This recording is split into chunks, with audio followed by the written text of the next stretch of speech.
So, Mr. Kibuloy, bibigyan ko po kayo ng pagkakataon na magresponde sa mga akusasyong ito at marami po sila.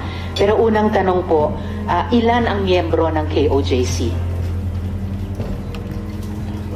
Salamat po, Madam Chair, sa pagkakataong ito na makaharap ko ang lahat ng mga nandirito at narinig ko ang kanilang mga testimonya.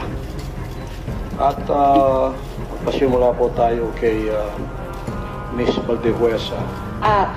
Pastor Kibuloy, Mr. Kibuloy, yung Chair, tanong ko muna, ilan ang miyembro ng KOJC?